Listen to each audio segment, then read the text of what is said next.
Bueno, en esta distribución que se hizo para la jornada fui un poco desfavorecido. O sea, Juan dijo, bueno, yo agarro la cabeza y te dejo todo el cuerpo, como si la yerba mate no hiciera nada en todo el resto del cuerpo y fuese fácil resumir todo en media hora. Vamos a intentarlo, pero ya les adelanto, hace un montón de cosas buenas por todos lados, así que va a ser bastante complejo. Bueno, algo ya se charló, pero siempre a mí me gusta hacer una introducción cuando voy a dar una charla. Esto lo hice, es una búsqueda en esa base que se fue mencionando anteriormente, una búsqueda buscando específicamente trabajos relacionados con yerba mate o Ilex paraguariensis. Y fíjense cómo ha crecido el interés desde esos años, que acá figura desde el 76, que probablemente sea el momento que se empezó a digitalizar en esta base de datos, hasta ahora, como hay un creciente interés en estudios relacionados a la yerba mate, con un número al día de la fecha, esto fue hecho el 19 de septiembre, de un poquito más de 600 trabajos, de los cuales al principio hay prácticamente nada y se concentra mucho en los últimos años, lo cual da relevancia a y en particular a esta actividad, esta jornada de yerba mate y salud, cómo fue incrementándose las investigaciones específicamente en cuestiones relacionadas a la salud.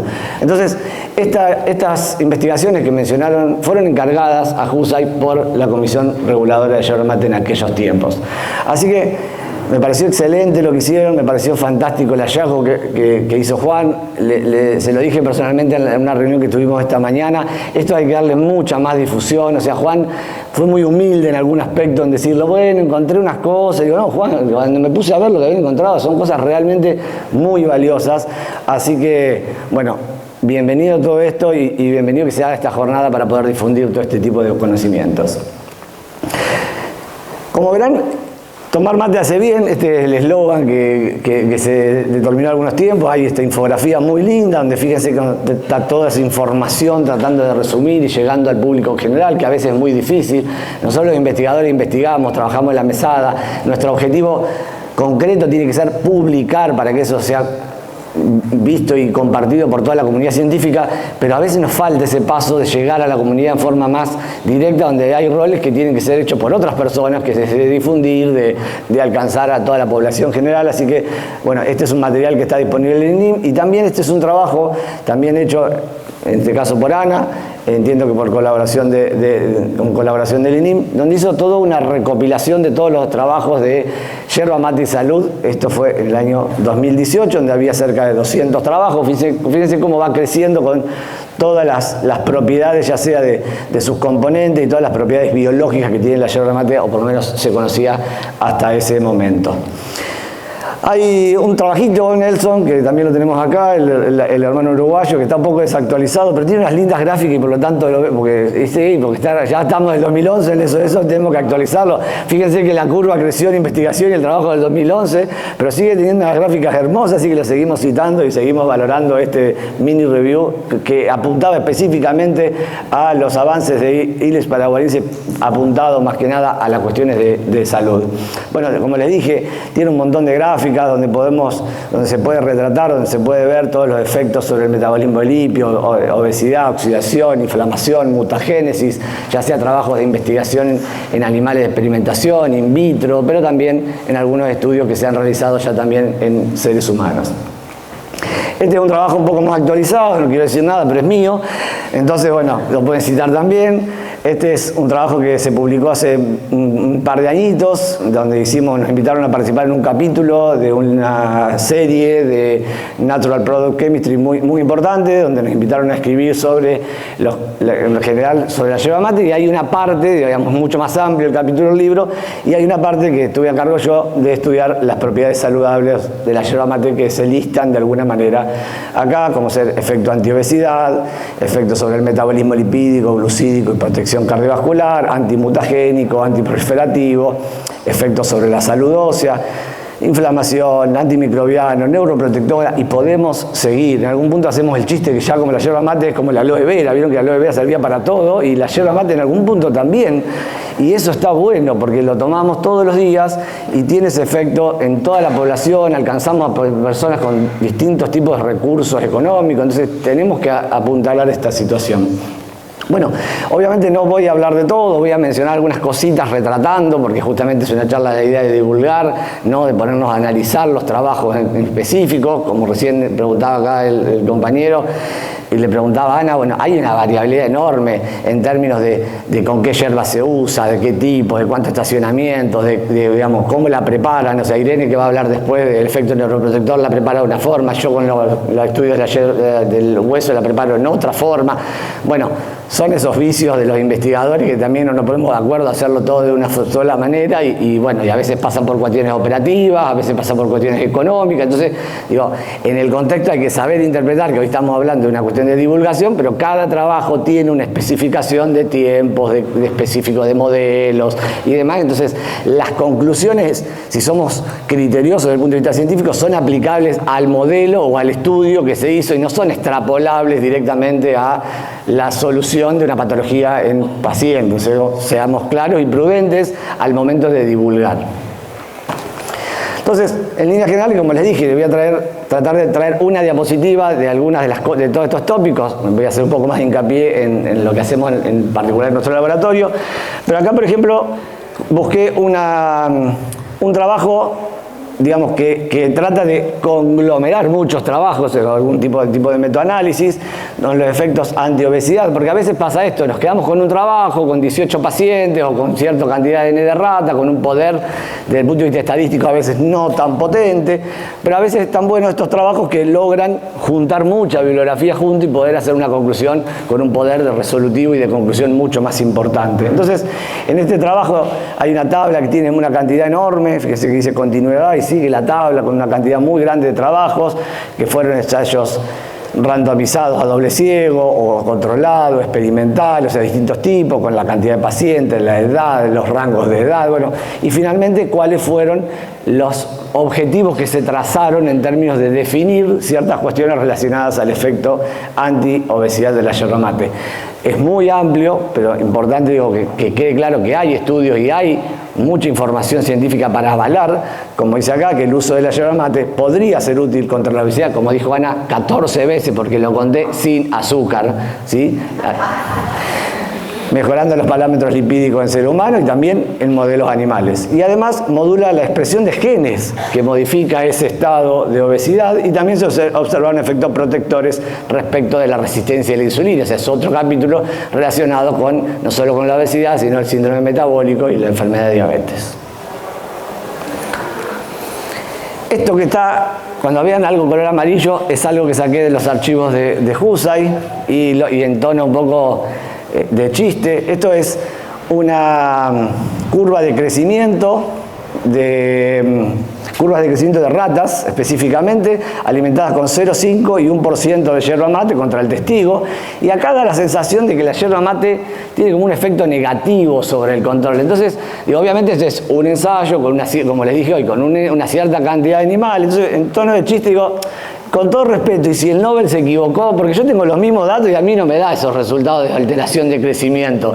Acá nosotros hicimos un estudio en animales de investigación, donde seguimos las ratas durante 90 días para darle yerba mate, para estudiar el efecto a nivel óseo, y como ven, nosotros teníamos un grupo control y dos concentraciones de yerba mate, una yerba mate estándar y una más concentrada, con mayor poder antioxidante.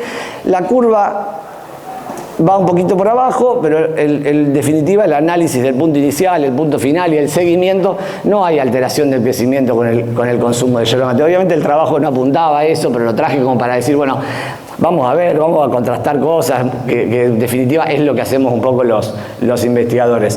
Si miramos esta curvita, simplemente de modo no para que se pongan a analizar, hay como una tendencia a un poquito menor con la concentración de yerba mate, el peso final, pero esos son datos que no son significativos, son grupos de ratas de 10, 12 y no es significativo desde el punto de vista estadístico, o sea que no podemos decir, ay, bajó un poquito, entonces digo, son cosas que hay que ser criteriosos nuevamente al momento de analizarlo. Respecto al metabolismo lipídico, acá lo que le traigo es un trabajo de un grupo de Mendoza, que también a veces han colaborado y han participado en la jornada y han sido anfitriones, creo que en el 2018, y estuvimos allá, donde ellos vieron que el beneficio de la yerba mate sobre el perfil lipídico ha sido demostrado en pacientes normales, pero también en pacientes dislipémicos. ¿Y por qué hago hincapié en esto?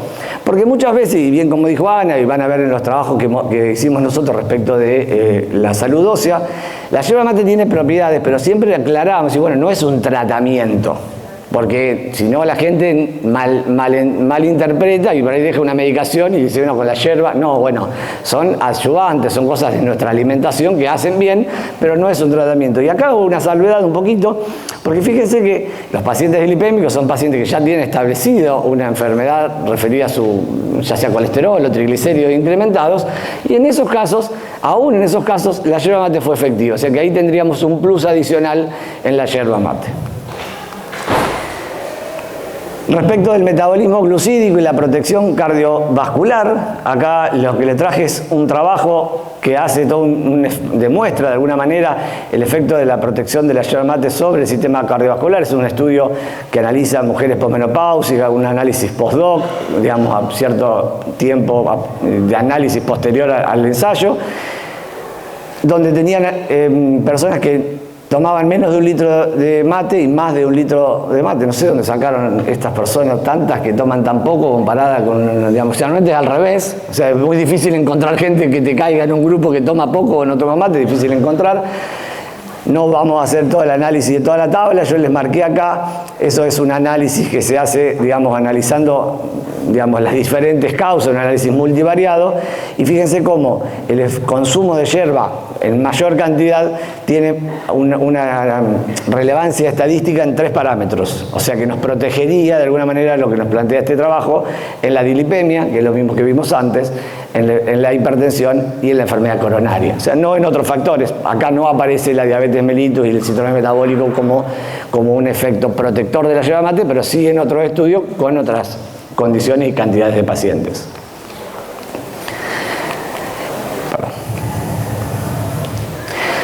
Acá traje otro trabajo y a modo de hacerlo divertido en algún punto, es un trabajo de...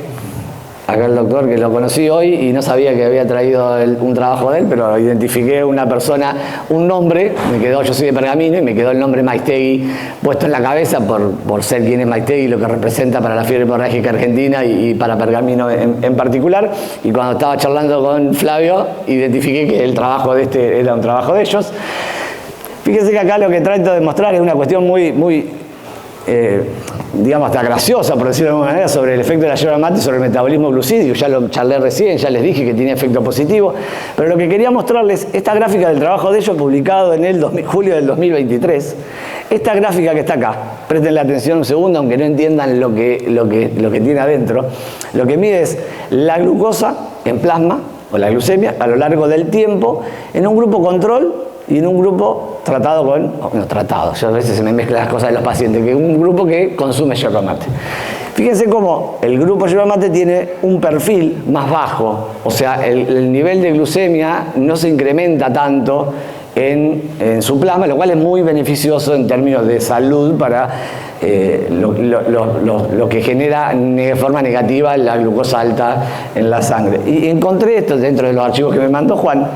Esto es un esquemita de Husay. Fíjense que el esquema es el mismo, o sea, el mismo patrón de los años 40 que no sabíamos que estaba escondido, guardado, perdido en ese gráfico que ustedes muestran. Obviamente el trabajo tiene otra implicancia, el trabajo es mucho más grande, demuestra otras cosas respecto de la resistencia a la insulina, al estrés oxidativo, pero ese punto en específico es el mismo tipo de gráfico. Fíjense, las líneas rectas son los pacientes, los sujetos que se habían estudiado en los años 40 y como los de la yerba mate, que son las líneas punteadas, están todos por debajo, representando la misma cinética del manejo y el control de la glucemia en el consumidores y no consumidores de yerba mate. Por eso es también. ¿Qué? Por eso es también. Exacto. Después hay toda una historia atrás de la yerba, que algunos la sabrán y otras no, pero es muy bueno recordarlo. En alguna época se la asoció con el cáncer, particularmente cáncer oral, por la utilización del agua caliente. Fue como catalogada por la IARC como un posible cancerígeno. Esto, gracias a las inversiones y a la participación y al esfuerzo del INIM, se pudo demostrar que esto no es así, que la yerba mate en primer término no se consume a esas temperaturas consideradas potencialmente cancerígenas. Bueno, hay toda una cuestión donde la ciencia ha demostrado y revalidado ciertos mitos sobre lo que estamos consumiendo nosotros como yerba mate. Así que, nada, le traje en ese ejemplo un trabajo de Farina, que están los chicos acá que vinieron a acompañar de la Universidad de Quilmes, que están acompañando aquí en la jornada. Un efecto antimutagénico y antiproliferativo de la yerba, evaluado en 2 tipos celulares, un tipo celular de cáncer de colon murino y un adenocarcinoma de colon humano. Y fíjense cómo todas estas barras que ustedes ven más bajitas son como el efecto de la yerba mate genera esa menor proliferación de esas células tumorales en ambos casos. Esto no lo voy a mostrar para no complicarnos más. Y lo que quiero que miren son particularmente estas 3 gráficas que están un poquito más oscuras, así que le vamos a sacar el color. Esto es el crecimiento tumoral. Fíjense cómo con yerba mate el crecimiento tumoral es más bajo. Acá por ahí no lo ven, pero es el peso tumoral. También el tumor es más chico y el peso es más pequeño. Y lo más importante cuando uno estudia un efecto antitumoral y antimutagénico es la sobrevida, porque que me achique el tumor, que me saque cosas, pero después se mueren al mismo tiempo, no tendría mucho sentido. Bueno, acá en esta gráfica se ve cómo la supervivencia, de esos animales que consumían yerba mate es mejor respecto de los que no consumían yerba mate, y de manera que se puede demostrar esos efectos antimutagénicos y antiproliferativos. Esto también es algo que mencionaba hoy Ana, que no está demostrado ese efecto diurético. Entonces, estos también son de esos registros que fueron identificados ahora, un trabajo relacionado por Pasqualini y Abogado, con un grupo de 20 animales, o sea, se me mezclan las cosas. A veces somos animales, somos parte del reino animal, así que no pasa nada. 20 sujetos en ayuna, que fueron los cuales consumieron 500 mililitros de agua o tomar mate cocido con azúcar, Ana. Y acá lo que se ve son una distribución de todos esos respecto del volumen de orina generado por estos efectos, donde tampoco hay efectos significativos. O sea, no hay datos concretos, ni antes ni hoy, de que la yerba mate tenga un efecto diurético y negativo como la deshidratación. Y a mí a veces, para poder rebatir esos tipos de mitos, me gusta hacer alguna comparación más práctica. Entonces, o sea, si uno analiza individualmente, porque a veces nos quedamos con lo individual, y bueno, yo tomo mate, ¿me da ganas de ir al baño? Sí. Entonces, ¿tiene efecto diurético? Y no necesariamente, porque cuando tomamos cerveza, ¿no van al baño? ¿O no? O sea, si yo me tomo un litro de cerveza, ¿no voy al baño? Y no tiene cafeína. Y entonces no es el efecto diurético y deshidratado, es el aumento de volumen. O sea, si todo lo que tome va a ir, voy a usar un poco, y lo otro, ¿dónde va a ir? Por el aparato urinario al inodoro. Entonces, tenemos que tener esa asociación que dice, bueno, sí, voy al baño, pero no implica que tenga específicamente un efecto negativo. Entonces digo, son cosas que hay que basarse en los datos y hacer una comparación también y analizar desde el punto de vista fisiológico el conjunto de las cosas. Entonces, las conclusiones de ese momento es que la yerba mate muestra acción diurética en cierta proporción de sujetos, aunque ese efecto no es ni intenso ni constante comparativamente con lo observado después de la ingestión de una cantidad similar de agua. El suministro de una cantidad de cafeína aproximadamente similar al contenido en la yerba provoca acción diurética más manifiesta que la ingestión de yerba, aunque tampoco es constante. Y la acción diurética de la yerba mate sufre las mismas modificaciones que provocada por la ingestión de agua sola. O sea, si tomo mucha agua, también voy a ir al baño, independientemente de sus componentes.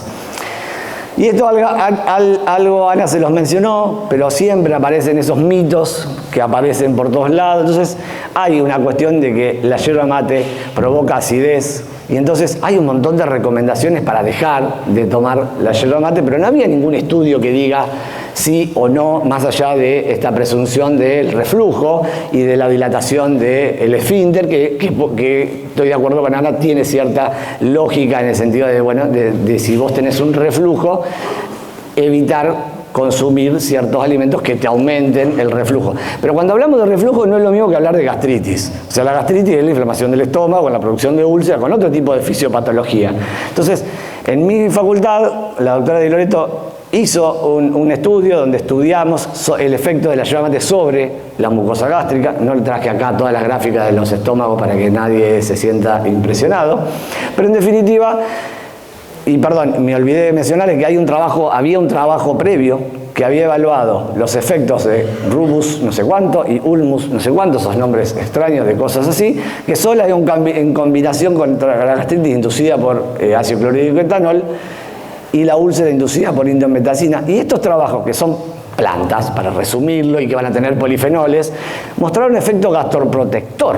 Entonces, ¿por qué pensar que si había cosas demostradas de que las plantas que consumimos, que tienen polifenoles, tienen un efecto gastroprotector, por qué pensar que la yerba hace lo contrario?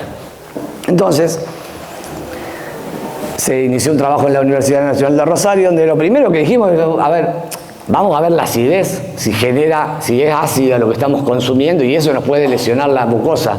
Entonces, se evaluó el pH de la yerba mate, pero después evaluamos la acidez de muchas otras cosas. El pH de la yerba mate es aproximadamente 5, y dice, bueno, tiene un pH relativamente, un poquito ácido, ¿sí?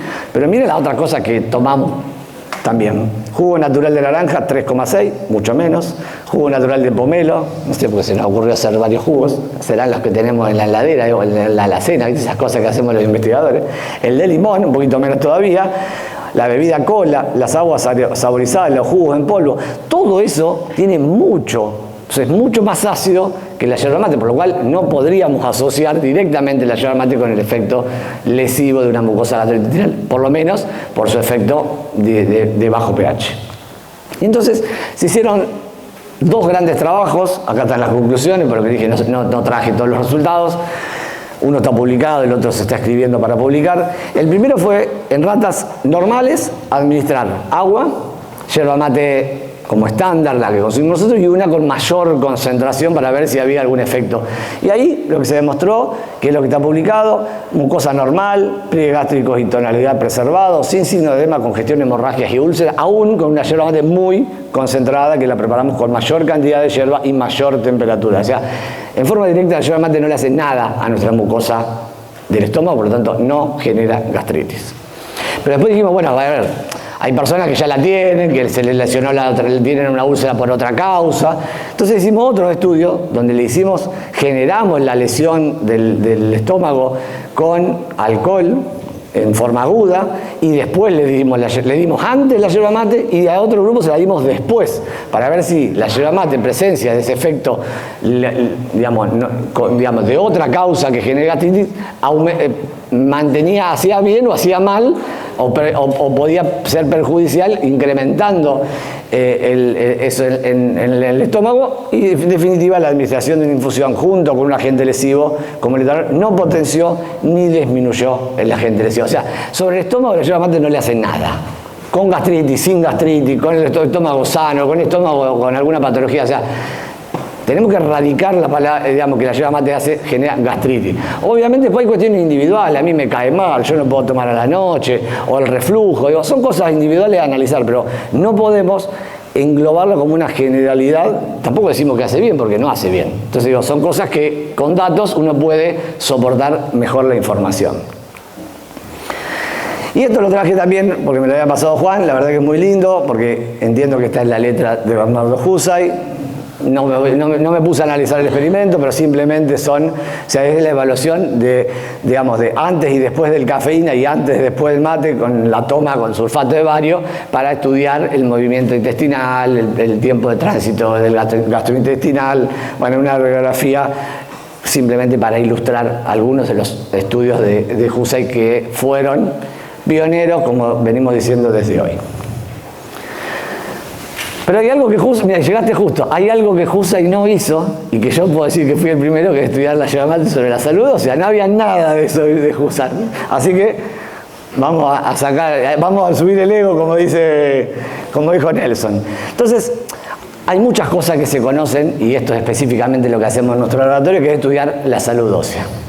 Muchas cosas que se conocen con mucho sustento científico, que eran, por ejemplo, la alimentación equilibrada, priorizar alimentos ricos en calcio y vitamina B, fortalece y mejora nuestros huesos, el ejercicio físico, para manteniendo una rutina activa para mantener mejor nuestros huesos y la salud muscular, un peso corporal saludable, no fumar, evitar café en exceso, porque el café en altas concentraciones sí hace de forma negativa sobre el hueso, y otros factores de riesgo personales, familiares, fracturas previas, fracturas de los padres. Hay un montón de asociaciones que hacen a que nuestros huesos tengan cierta tendencia, ya sea carga genética, a una osteoporosis y un riesgo elevado de fractura, que es algo importante desde el punto de vista médico, porque una fractura genera una recuperación, digamos, ya en un hueso frágil, que después muchas veces es una causa de mortalidad asociada muy importante en personas más grandes.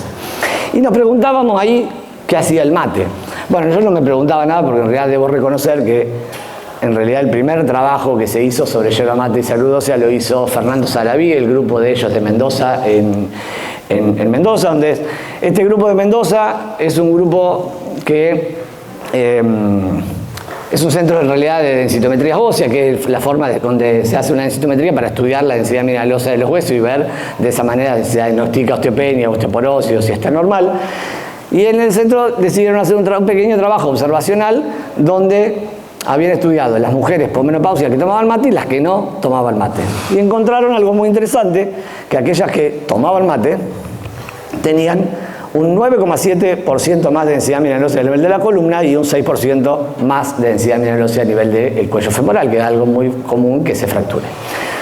Y ese fue el primer trabajo que se asoció efectivamente la yerba mate con la salud ósea, pero, y como lo conté esta mañana, yo siempre hay que reconocer que cuando uno analiza y lee un trabajo científico, a veces duda y tiene críticas, y es lo que hice yo. Dudé de este resultado por dos motivos.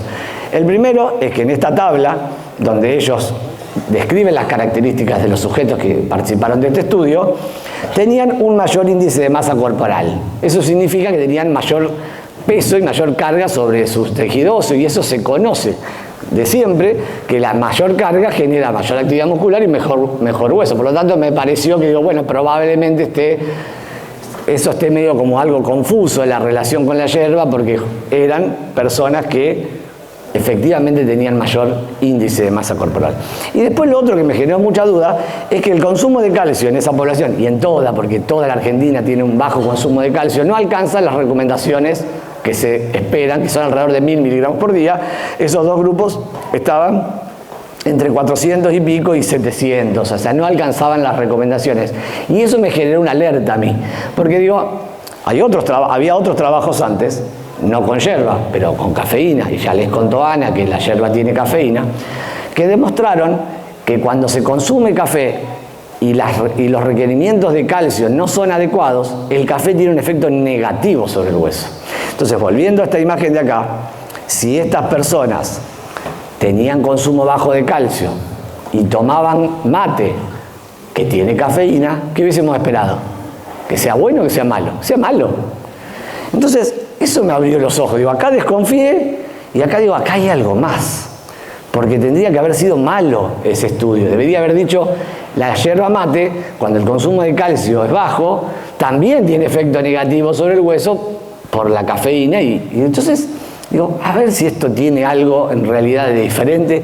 Y a partir de ahí empiezan nuestros estudios, donde ya no son observacionales, como en este caso, sino ya son de diseño experimental, donde podemos ver muchas más cosas que solo ver un parámetro que es la densidad mineral ósea. Entonces, empezamos con este trabajo y ahí empezamos, en primer término, confirmamos lo que había visto el doctor Saraví. O sea, acá podemos ver cómo baja la densidad mineral ósea en aquellos que toman agua y el consumo de calcio es bajo. O sea, cuando vos no consumís calcio, el hueso se deteriora abruptamente. Pero cuando consumís poco calcio, pero tomás mate, no pasa eso, baja, ¿sí? Pero no alcanza a ser significativo, es protector respecto de este otro. Entonces, ese estudio que había hecho, de alguna manera lo pudimos confirmar. A su vez pudimos confirmar que había mayor cantidad de trabéculas, mayor espesor de las trabéculas, o sea, había cosas que me decían por qué la densidad que se ve de afuera era mayor en el consumo de yerba mate. Publicamos este trabajo en el año 2015 en una buena revista de Estados Unidos. Y también, como lo conté esta mañana, y lo voy a volver a hacer porque corresponde, Bueno, este trabajo, como pasa siempre, los trabajos los leen los investigadores, no lo lee la gente, el público en general.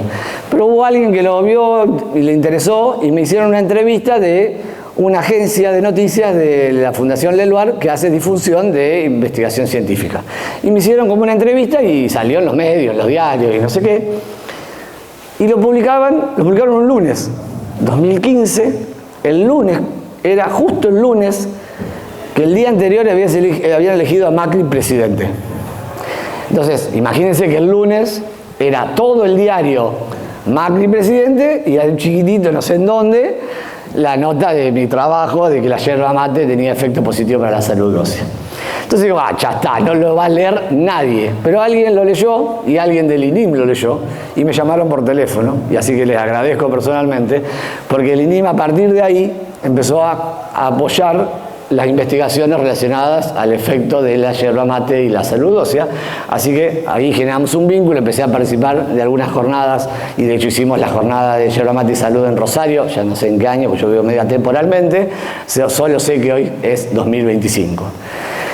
Bueno, como les dije, eso era una parte, o sea, se vio una observación en pacientes, lo pudimos verificar en los huesos de los animales, entonces dijimos, bueno, a ver qué cosas son las que tienen efecto positivo y sobre qué parte del hueso o qué células generan este efecto positivo. Así que nos fuimos a estudiar las células. La homeostasis del hueso depende de la acción conjunta de algunas células, que son el osteoblasto, el osteocito, el osteoclasto, tal vez lo hayan escuchado mencionar. Esta es la célula que forma el hueso, esta es la fórmula que lo rompe. No lo rompe mal, lo rompe para ir renovándolo, o sea, uno va degradando y lo vamos formando y lo vamos manteniendo toda la vida. Entonces, sobre alguna de esas células tenía que generar algún efecto. Así que recurrimos a la bibliografía, como siempre volvemos hacia atrás, buscamos y encontramos que había una serie de parámetros que son parámetros que tienen que ver con cómo la célula se forma en el cuerpo, y hay factores que son las proteínas morfogenéticas óseas, el Osterix, el RUC2, no importan los nombres, que participan en el crecimiento del linaje de células del tejido óseo, que había un montón de trabajos que los polifenoles, otros polifenoles, no los de la yerba, mejoraban toda la expresión de estos componentes. Y bueno, entonces tenemos que verificar eso. Lo primero que uno hace es, bueno, a ver qué polifenoles tengo, vayamos a verificar qué hace sobre nuestras células óseas. Entonces hicimos un gran trabajo donde evaluamos los componentes de la yerba mate representativos, rutina, ácido clorogénico, cafeína, creo que probamos algunos otros más, las combinaciones, con distintas combinaciones, manteniendo una relación, cafeína, perdón, no lo mencioné, entonces después la combinación de cada uno de ellos con cafeína, la combinación de todos con cafeína, o sea, probamos todo eso en forma individual. Y en todos los casos, si pueden ver, acá hay una línea de puntos, todo lo que está por encima de la línea de puntos es porque fue mejor.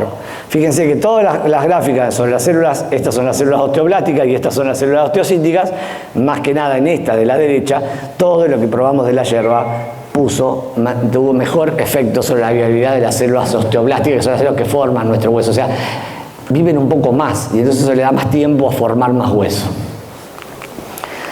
No, esto después lo probamos con el extracto, porque como le dije, estos eran los compuestos comprados individualmente, lo probamos con el extracto y obtuvimos también ese mismo resultado. O sea, sobre las células mejora la viabilidad celular, y después hicimos una serie de ensayos que no les interesa demasiado a nadie, que son cuestiones in vitro para evaluar, bueno, si forma más hueso, los nódulos de mineralización, o sea, bueno, un montón de cosas, la secreción de fosfatas alcalinas, bueno, un montón de cosas que acompañan a poder confirmar que estos resultados no son resultados casuales, sino que se pueden demostrar con funciones de cada una de estas células que estudiamos. Bueno, finalmente pudimos publicar, o sea, fíjense cómo el recorrido que nosotros fue inverso, empezamos con una observación en pacientes, pasamos a los animales para confirmarlo y ahora fuimos a los mecanísticos sobre las células, al efecto sobre la célula, y también, bueno, fue publicado hace un tiempito en una revista. Y ahora volvimos a los pacientes. O sea, volvimos a los pacientes a partir de una nueva metodología. Esto es un estudio de densitometría. Si alguien se hizo acá, este es el densitómetro, ahí está la paciente, se hace un scan para evaluar la columna lumbar y la cadera. Y entonces lo que hicimos fue, nos juntamos con el primer que les dije, el Fernando Sarabí de Mendoza, y ahí había salido justo un software nuevo que permite discriminar el hueso trabecular del hueso cortical. Y entonces reanalizamos todas las pacientes, sujetos que había estudiado él en el año 2011, con todo lo que incorporamos del grupo de Rosario, a través de esta nueva tecnología que analiza los datos de esto para ver si lo cortical y lo trabecular tiene alguna diferencia. Este es un software que les dije, es todo una cosa muy linda, donde uno puede, a partir de una imagen planar 2D, puede reconstruir tridimensionalmente ese hueso y separar lo que es la cortical, que es lo externo, de lo trabecular, que es lo interno. Y finalmente pudimos publicar de nuevo, hace muy poquito, fue este año, ese trabajo, donde pudimos demostrar, reconfirmar el efecto de la yerba mate sobre la densidad mineral ósea, pero a su vez pudimos ver que ese efecto era, fue un efecto positivo tanto a nivel del hueso trabecular como del hueso cortical, o sea, afecta a las dos partes del tejido, lo cual está muy bueno y en parte tiene lógica en el sentido de que afectaba o mejoraba la salud de la célula osteoblástica formadora de hueso. Así que bueno, con eso termino. Parte de mi grupo en Rosario. Agradezco al CONICET, al INIM, a la Agencia Nacional de Ciencia y Tecnología y a la Sociedad Americana de Hueso, que también en algún momento apoyó mis investigaciones sobre, no sé cómo, les interesaron las investigaciones de yerba mate y salud a los gringos, como decimos nosotros. Y quiero cerrar simplemente con estas dos pequeñas, una imagen y una frase. Esta es una frase del doctor Francisco Magri, que cuando yo era estudiante, él iba a Rosario siempre a dar unas charlas y fue un gran pensador y da mucha reflexión. Él es de Buenos Aires, reflexión alrededor de la medicina, y él decía que el mate es la única bebida que no se puede tomar estando distanciados. O sea, uno tiene que compartir el mate y no se toma cuando uno está peleado con alguien. Y esta imagen lo representa, es una imagen de Aldo César, que se llama El rito del mate, y es una imagen de alguien, bueno, de Aldo César, como le dije, de Corrientes, del año 96. Muchas gracias.